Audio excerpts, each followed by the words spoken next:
The rain-slicked streets of Brooklyn smelled like wet concrete and regret when I finally hit send on that anonymous submission, my fingers trembling over the keyboard in the dim glow of my Bushwick apartment. "This one's gonna break me," I whispered to the empty room. But the words were already out there, raw and exposed, chasing a dream that felt as fragile as the bodega coffee cooling beside me. Then my phone buzzed. Not a like, not a share, but a message from an unknown number. "Your story gutted me. We need to talk. G." I'd known Jordan Hale since our MFA days at NYU, back when Brooklyn was just a playground for broke dreamers like us, scribbling manifestos on napkins at dive bars in Williamsburg. He was the golden boy, the one with the trust fund safety net and the effortless prose that made professors lean forward in their seats.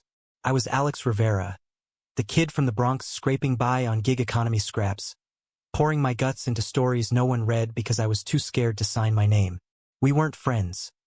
We were rivals, the kind who eyed each other across crowded open mics like boxers sizing up a ring. He'd dismantle my work in workshops with that razor-sharp wit. "Too sentimental, Alex. Real pain doesn't beg for pity." And I'd fire back with barbs about his ivory tower privilege, masking the envy that twisted in my chest like a knife. But envy has a way of blurring lines, especially in a city that hums with unspoken possibilities. Our first real collision happened at a reading in Greenpoint, the kind of spot where exposed brick walls soak up the smoke from too many cigarettes.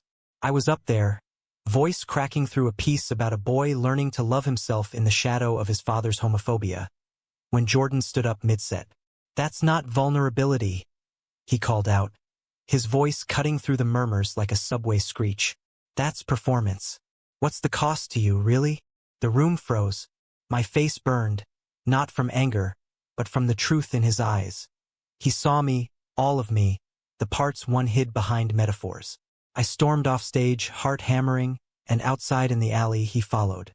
"You think you're the only one bleeding on the page?" he said, lighting a cigarette with hands that shook just a little. Rain started then, soft at first, turning the cobblestones glossy. We stood there, soaked and staring, until he handed me the smoke. "Write it again. Make it hurt for real." That night I did. And damn if it didn't change everything. From there, it was a slow burn, the kind that sneaks up on you like fog off the East River. We'd bump into each other at coffee shops. Oslo on Driggs, where the baristas knew our orders by heart, or at those underground lit fests in lofts that smelled like weed and ambition.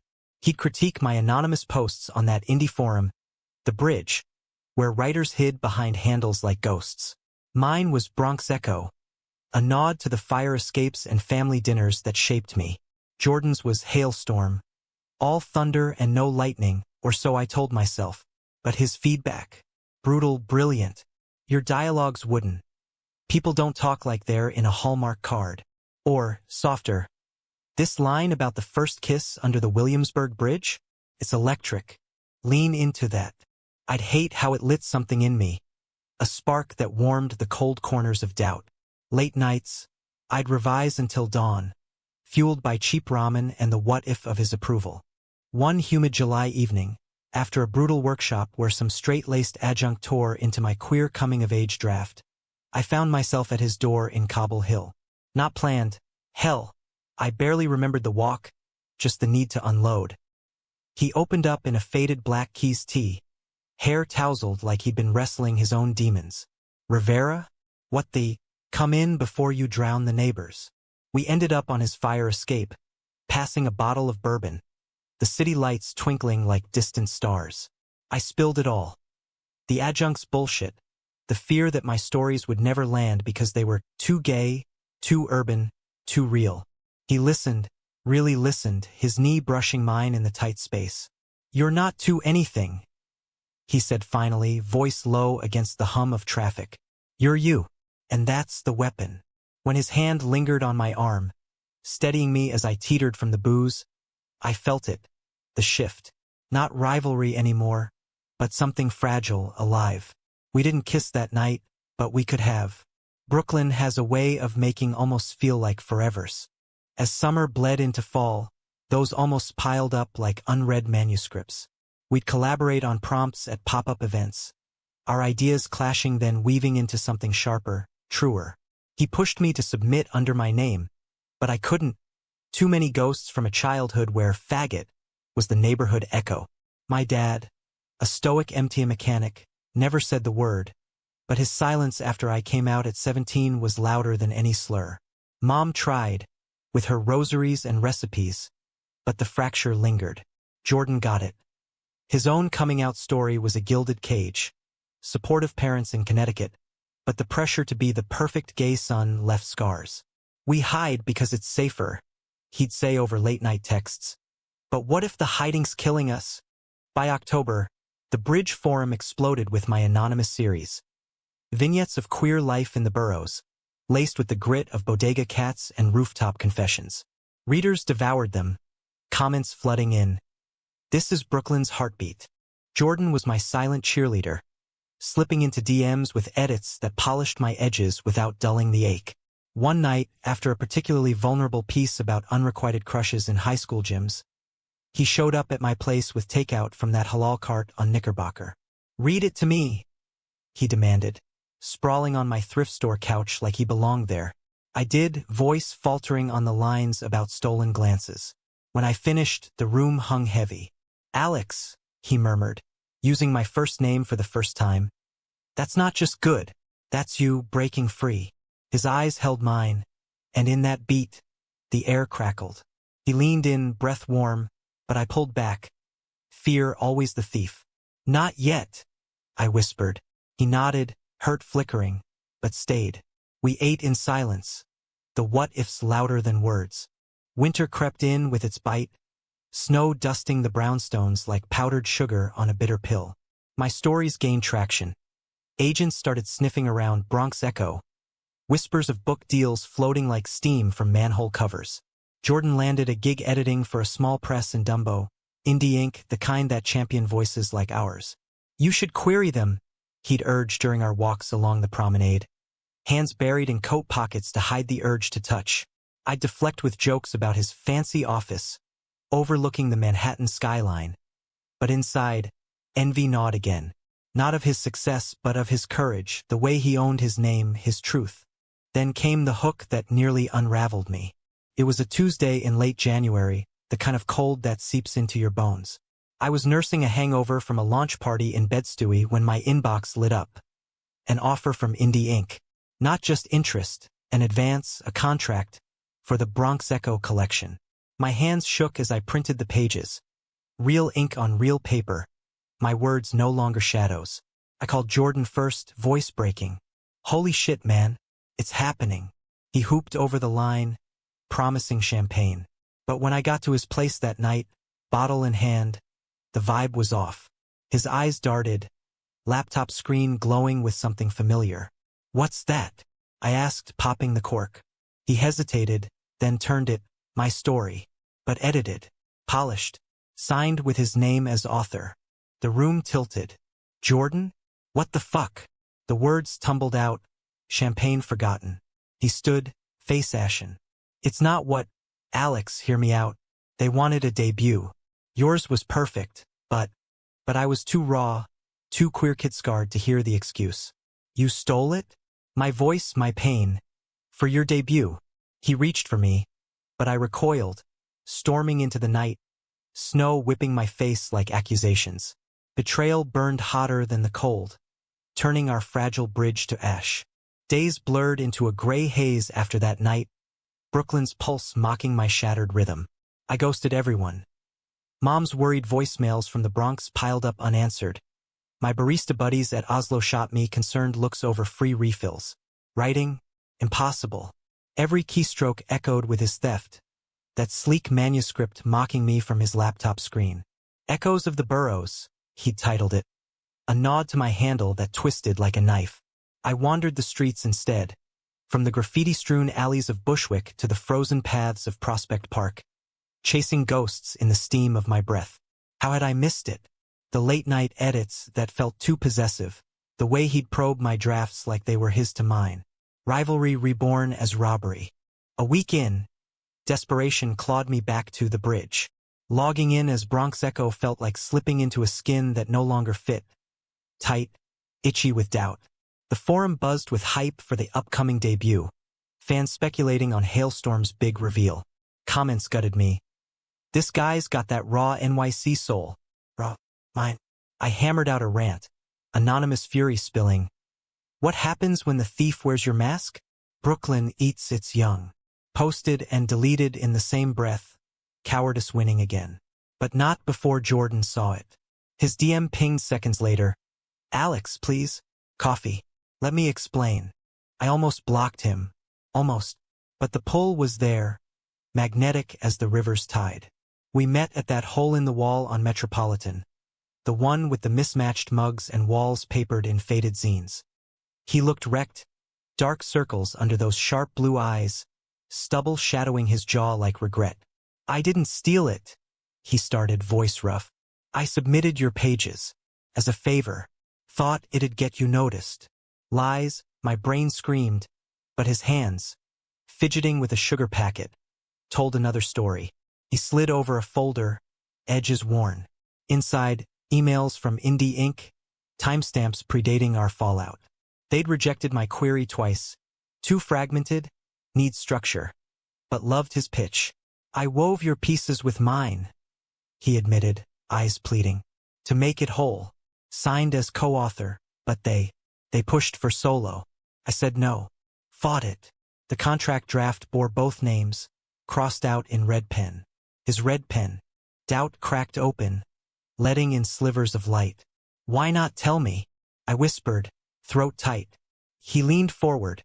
The table scarred with a barrier we both ignored. Because you were finally flying, Alex. After the party, seeing you glow, I wanted that for you. Us. The air thickened, charged with the unsaid. His foot nudged mine under the table, accidental on purpose, and I didn't pull away. We talked for hours, unraveling the mess. His fear of fading into privilege's shadow, my terror of exposure. By closing, the rain had stopped, streets gleaming under sodium lamps. Outside, he stopped me.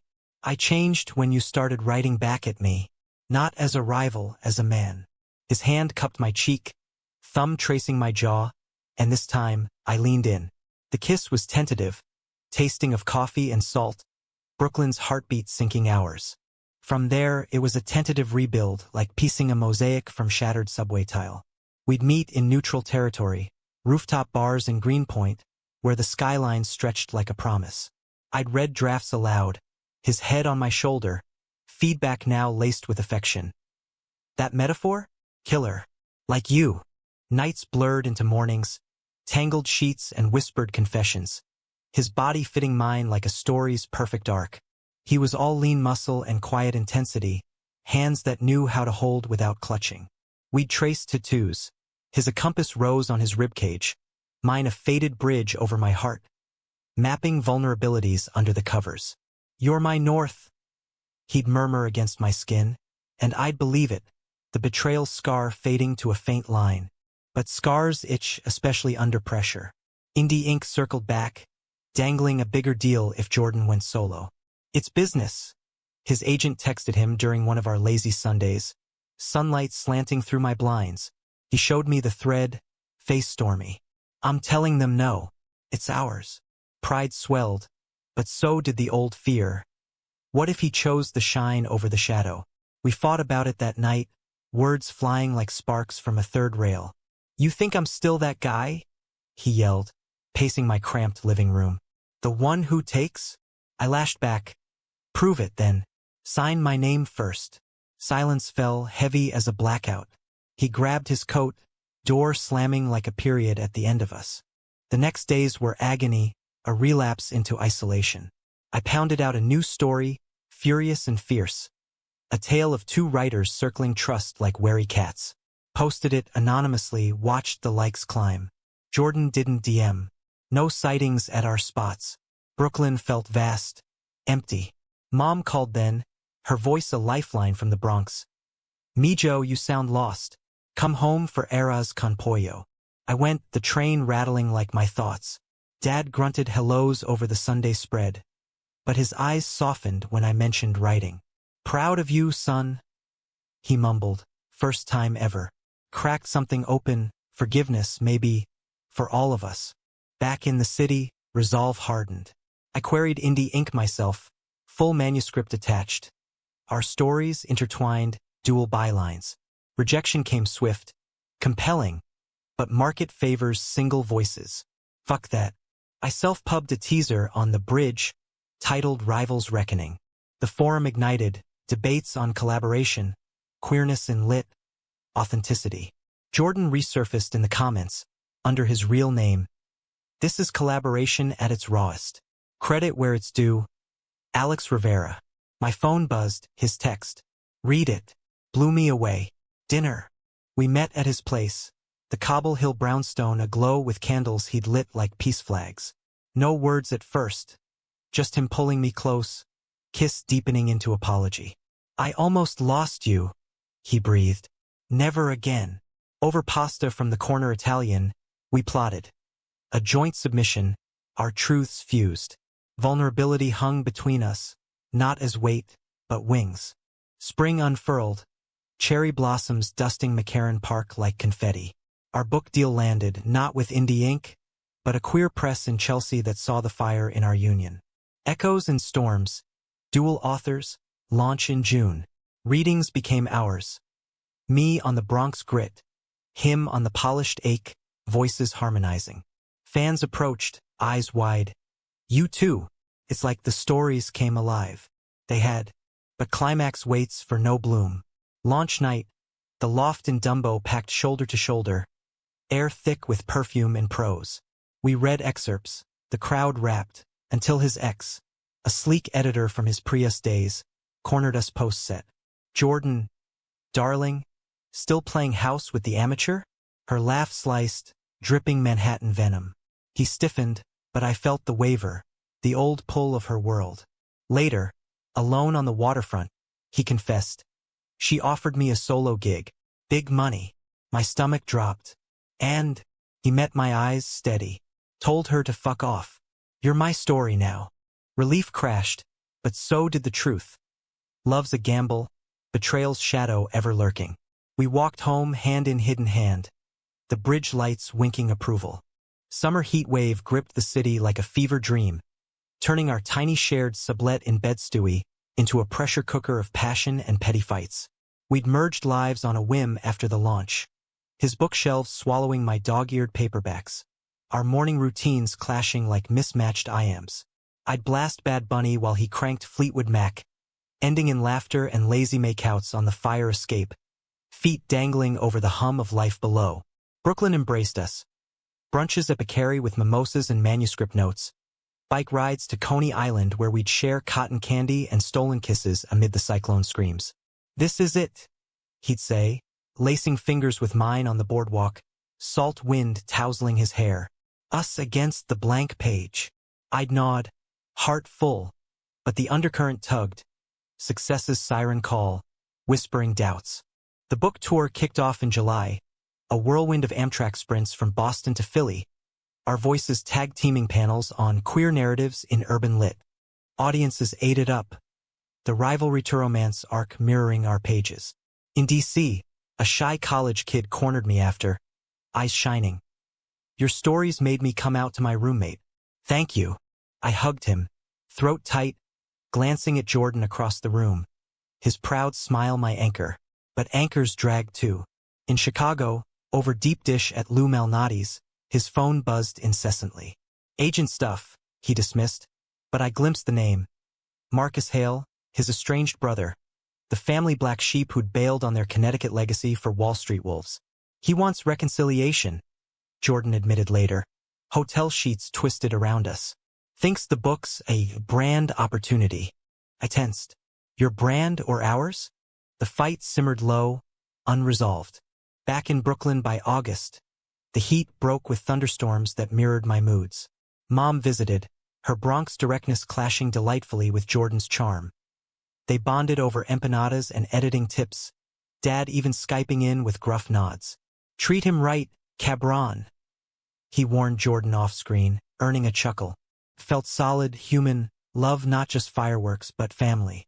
Yet, as reviews poured in cracked spiderwebbed, the Times called it a promising debut marred by uneven voices. Code for my raw versus his refined. Online trolls sniped. Hale's carrying the queer kid. Jordan brushed it off publicly, but privately he'd pace, self-doubt flaring. Maybe they're right. You deserve better. I'd pull him close, murmuring, we're better together.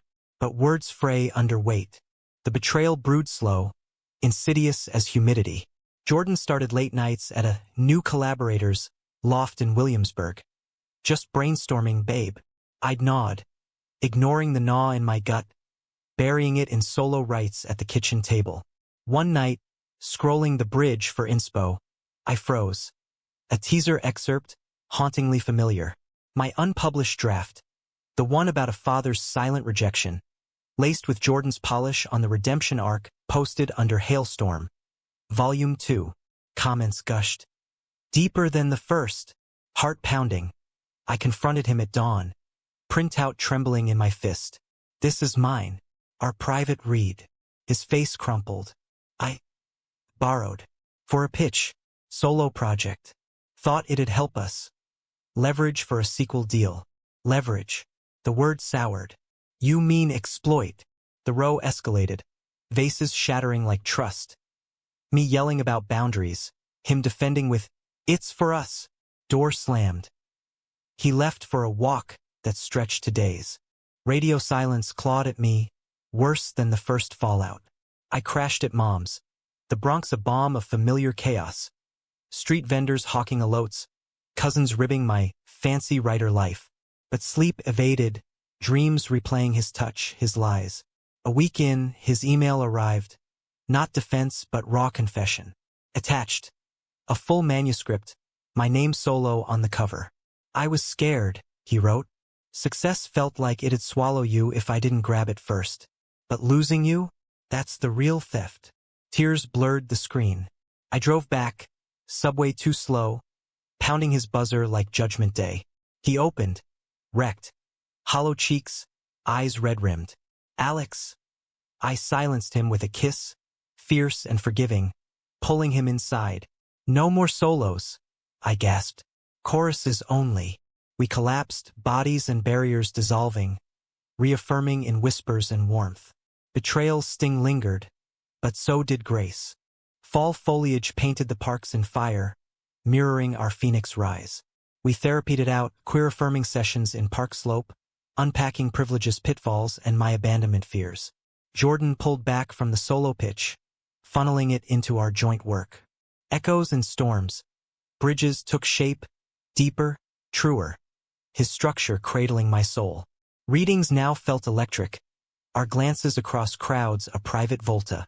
One night in November, post-event at KGB Bar, a fan gifted us matching typewriters, miniatures, engraved, right on. We laughed, toasting with vodka cranberries. The East Village neon our confetti. Yet climax loomed, unbidden. Holiday season hit, Jordan's family summoning from Connecticut. Time to meet the boyfriend properly. Dread knotted my gut. His folks, liberal on paper, but whispers of discretion in their invites. The drive up I-95 was tense, his hand squeezing mine over gear shifts. The house was all colonial charm and catered spreads. His parents air-kissing hellos, Marcus eyeing me like a merger. Dinner devolved, wine flowing, his mom probing my background with veiled barbs. Bronx must be so vibrant. Jordan defended, voice steel. Alex is brilliant. That's what matters. But Marcus cornered him later, by the fireplace. This charity case dragging you down? Ditch for the big leagues. I overheard, heart fracturing anew. Confrontation erupted in the study, Jordan shoving his brother, me pulling him back. I'm not your pity project.